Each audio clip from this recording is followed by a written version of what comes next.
आणि शक्ती आणि शिवाच्या लग्नाच्या तयारीबद्दल बोलतोय आम्ही. आता शिवा पहिल्यासारखा ठीक झाला असतो ना, हो, तर मग शिवा आणि शक्तीच्या लग्नाबद्दल पुन्हा बोलायला काही हरकत नसते ना.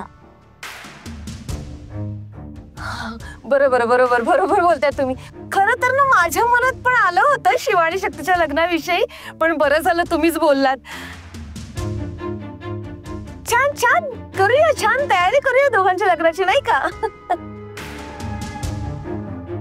वहिनी साहेब, गणपती बाप्पा त्यांच्या गावी गेले का शिवा आणि शक्तीच्या लग्नाची बोलणी करूया.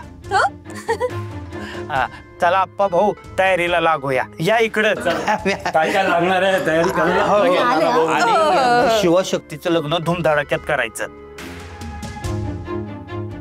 आले मोठे लग्नाची बोलणी करायला.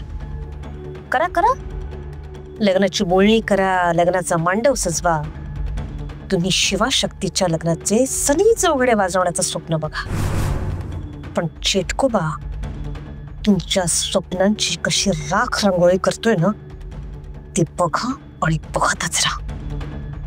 काय समजली?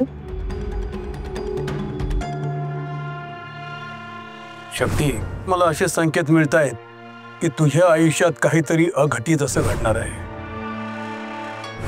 काय होणार आहे सांगा ना मला, काय घडणार आहे आमच्या आयुष्यात? नेमकं मी सांगू शकत नाही, परंतु मला अशी चाहूल लागते की काहीतरी भयंकर घडणार आहे तुझ्या आयुष्यात, हे मात्र नक्की आहे.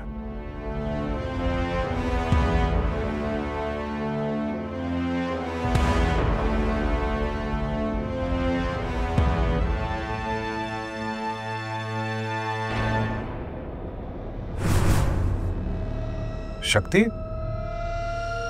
काय झालं? आपण एवढी का घाबरली? नाही, काही नाही, काही नाही. काय झालं? कसला विचार करत होती का? त्या साधू बाबांचा. शिवा त्यांनी जे सांगितलंय ना, ते माझ्या मनातून जातच नाहीये. सतत तेच विचारित आहेत. काय अघटित घडणार होतं?